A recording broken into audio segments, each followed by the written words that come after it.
Hello and welcome to this best of 3 series between Martinius and Chosen.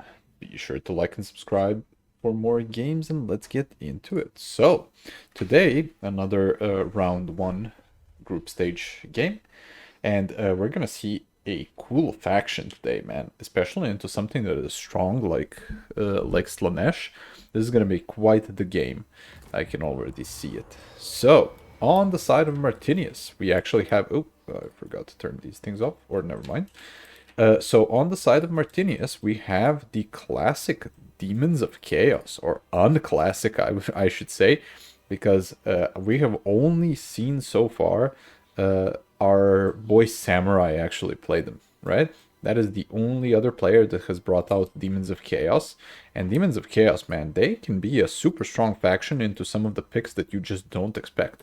Especially into stuff like Slaanesh, I feel like, yeah, what Martinius is doing exactly is like pink horrors, alongside you have fiends for actually fighting fiends, right? And you potentially have even some cool magic that usually the other factions don't have, which is Grand Vomitus, Prince of Buboes. This guy looks absolutely disgusting, but oh my god, what the chain is that? Is that through his nipples? Almost. At least through one of them. Okay, we don't need to look at that anymore. So, when it comes to the army of Martinius, we have a army of plague bearers supported by pink horrors, which kind of, when you think about it, does make a lot of sense because of fire damage, magic damage. So you basically bypass all of the physical resist that usually Slaanesh has on their own demons. And then you have Prince of Buboes with Stream of Corruption just to spam both the damage, and this is 100% armor piercing. It's just one of the best spells in the game, basically, especially into armored infantry, like let's say the Forsaken or some warriors. And then we have a Curse of the Leper. Okay, this is a cool tech. So he's basically going to cast or overcast this into a Hellstrider or a Fiend charge and have them fight each other. And then with the damage reflection, they're basically going to chunk each other down. But with the extra armor and the damage reflection, the Fiends, or let's say Pleasure Seekers or Hellstriders that get casted with the Curse of the Leper will 100% win, right? And yeah, he didn't even bring the lore passive. Interesting. So he's just waiting to do the mobility fight and fight off the mobility game, right? On the side of Slaanesh, we have the classic Riders of the Mighty Serpent plus some horsemen, and in the trees we actually have the Pleasure Seekers, probably the strongest unit on the roster, one of the, if not the strongest units on the roster. These snake boo-boo ladies basically go in and murder your face onto anything that is isolated. So we'll see how Martinius deals with them, because they can also be pretty tanky for something that is so terminatory. On the other side, we have a bunch of Forsaken, a couple of devoted Marauders of Slaanesh with Hell Scourges, basically for the poison debuff, and a classic Chaos Sorcerer Lord of Slaanesh with the Slaanesh passive, Slaanesh magic. So he has Pavane and Acquiescence. Basically, again, Acquiescence is there to win him the duels, and then he also has Pavane to get something that into either melee or just rampage it into a negative engagement for the side for Martinius, and then fight it. They usually also take the prismatic amplifier, which they use potentially to stop the cast of a spell more so than actually get the recharge. Like, we're probably not even going to see this Chaos Lord use the recharge right now. He's just there to actually cancel the spell, because this takes like 4 seconds to cast or so. And so if you actually click a different spell like the Prismatic Amplifier, because you gauge that the opponent isn't going to be affected well by the rampage, let's say, you can just cancel the spell with like an item or a cast of a different spell. But you don't want to waste 6 1 for canceling a spell, right? And this is very good, right? Because he goes in with the pink horse first, and the horsemen are going to have a terrible time trading into these guys because they have superior range 130 to 80, And they're also very, very much susceptible to just being shot at by like the blues and the pinks. And he still has the plague bearers very close by so that he can just defend himself properly here. Also, pleasure seeker is not yet shown, which is a smart play, because Martin at this point doesn't know if there's something else in the forest that can just jump out and potentially fight him. And he's doing the smart thing, which is just standing on his objective. He doesn't want to be triple capped, so he 100% wants to capture this objective. Though he's taking quite a bit of damage when it comes to his lord, which is very unfortunate, because, man, Nurgle lords definitely should have just the... oh, that could be a nasty rampage, man, especially with the pleasure seekers nearby. He's gonna be rampaged in 1 second, and then go for the Lord. And yeah, the Fiends and everything else needs to advance just to stop him from being rampaged. Though he is quite far away, and he's not going to be landing unless there is a specific unit that he can attack. And he actually goes into the forest and loses line of sight there. Oh no, what a misplay from Chosen. If he actually wanted to get the Lord into a negative situation, like, he went too far and basically he lost line of sight of the actual unit. So the Grand Vomiters just stood there and was like, oh well, I am very mad, but there's nothing there, there's nothing near that I can rampage onto. And he just chilled. What a misplay. And yeah, that basically makes it so that Martin keeps his Lord. Very nice. He even backs off after that. Though with the movement of Martin towards the middle objective, right? He can potentially overwhelm the back objective now, and smartly Martin actually sends one of the Fiends back because he knows, okay, what is going to happen. He's still, I know there are at least 3 units into the forest, and there's like a Fury coming over here too. I am in big trouble if I don't do anything about this, so I need to allocate more resources. This is a very tactical game, right? And we have to, man, this is so annoying when it comes to the camera. Why does it do this? Okay, this is much smoother. You will have to bear with me to to reset the camera every time in every single game for some reason, because CA controls don't work. And Pleasure Seekers going into Nurgling. These guys are gonna insta-die from a charge. Though, is this a... Oh, that is a Curse of the Leper upgraded. Oh no, and he actually whiffs it because the Pleasure Seekers just go away. Ooh, that is unfortunate. How much is a overcasted version of that spell? Like 10? Yeah, 10. That's 10 WOM basically wasted into the opponent. And because this is going to last a long time. Oh no, another Rampage? Oh, Acquiescence and then a charge from the Hellstriders and the double Pleasure Seekers. That's a terrible trade for Martin. Though, he does have some blues and pinks actually peppering into this blob. Potentially even... Oh, that was one hell of a stream of corruption too, to slow down everything. And poison, adding with the hounds and actually some Nurglings. Man, he actually ends up winning that fight with just one Hellstrider down the dumpster.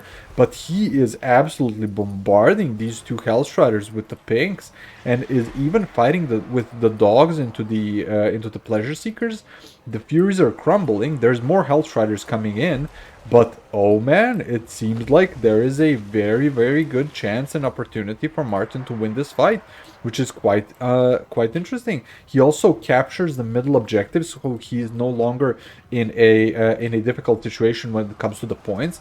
Grand Vomit is coming down to fight, just to probably proc the army abilities, and it seems like the Pleasure Seekers aren't doing that well here, which is quite interesting. Also, Fury is going into stuff like the Pinks or the Sour Guts. They're not gonna actually win that fight, because Pinks are deceptively tanky and very good at actually fighting back when something like that dives on them. And when he sees the next Curse of the Leper, he basically knows that the Pleasure Seekers and the rest of the horsemen here can't do anything into the Fiends. And man, these Fiends did very well in holding the line. I'm super surprised these Nurglings are even alive here, man. And the Hounds, how did the Hounds do? Yeah, relatively well too. On the other side, this is a terrible engagement if Chosen actually goes for it. These are Bloodletters, Exalted Bloodletters of Khorne. These guys will insta-kill these two units without a glance, though this could be a potential change in that fact, right? Because fiends are very strong, very good at fighting, very good on the charge, though there are some flesh hounds here that are potentially supporting this blob fight. And on the back, we have a re-engagement. Though these pinks, man, these pinks are supported by like just one of the fiends. If they charge this, they probably just two of these units can actually break everything here. Especially with the support of some pinks, I mean blues and plague bearers. I don't think they stand an absolute chance. Especially with Martin turning around. Also, this is a good bait. He gets him basically totally off of the objective, so he's no longer at all into any pressure here. And these Furies are not gonna have the greatest of time. Those are Seekers, man. Seekers alongside a Curse of the Leper on them. There is no damage that these Furies are gonna be dishing out. And also, as I said, Pink Horrors are super strong even when something dives in. The advent of them having like a very loose formation and also deceptively good stats, like 27 is no slouch for a hybrid unit. They are just able to turn around and then just pew pew back. And man, Martin is really doing a good job holding. I feel like this flank is now just a lost cause. He can leave minimal reinforcements here. Yeah, just one pink and like two of these units. You can potentially even rotate one of them. Then just go to the middle objective. Very nice engagement from the side of Chosen into the Exalted Bloodletters with the Fiends. But again, look at the pinks, man. Pinks screening out everything here, just going in with their magic damage with pew pew. And the pinks are only weak into armored stuff, right? And fiends have just 30 armor, so they're gonna do pretty good damage here. Also with Grand Vomitus coming over here, there's gonna be probably like a stream of corruption down the pipeline, or better even yet on this side. And Plague Bears, even though they're probably not gonna win a fight versus the Forsaken, I don't know. Oh, beautiful. Look at that green blob just go through, and then they're just getting peppered by the pink horrors. Also, there's a hound. There's two more hounds and a seeker to the side. Oof, if they all charge into this Forsaken, that Forsaken is dead. Though, they should be very careful with the charge. If they potentially get caught, that's a Pavane. Ooh, very nice Pavane. Because it cannot stop the Hellstriders and the fiends from coming in, though this is a problem potentially here with still the pinks being very present and just shooting into everything in this blob. Though if there's another stream of corruption here, oh, I see a Curse of the Leper right there on the Flesh Hounds. This is very nice. They're fully saturated, so everything that is hitting them is gonna be very good. Though potentially seems like that Martin is losing this fight. Though again, these pinks, man, they're just shooting their little hearts out into this blob. As long as Grand Vomitus isn't thrown here, I think this blob can potentially go into the favor of Martin.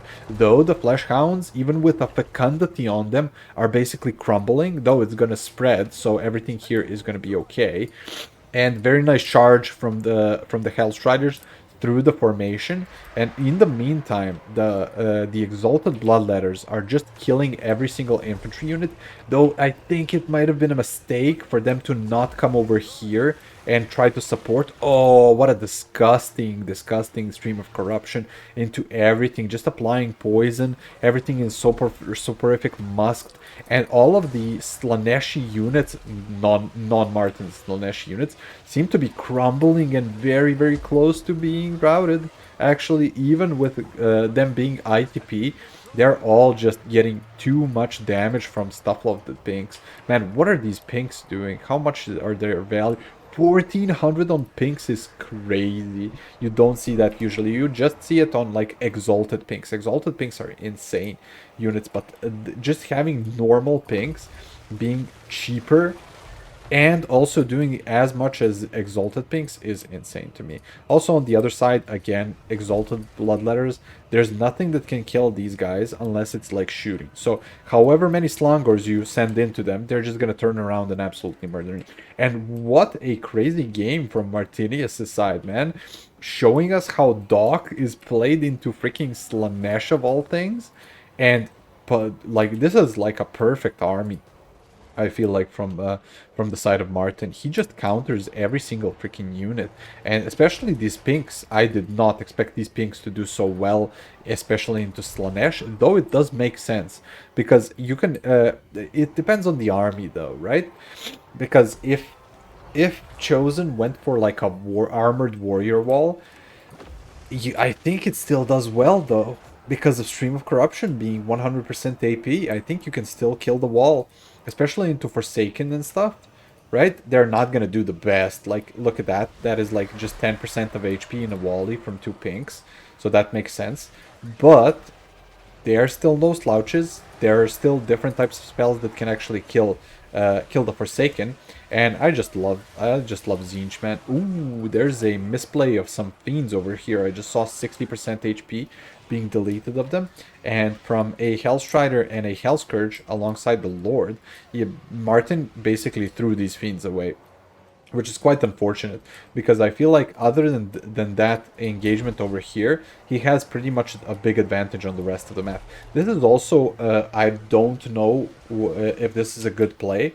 He does send the Exalted Bloodletters to fight off over here, but if they get cycle charged by something like Fiends and or Hellstriders, they can potentially be routed here.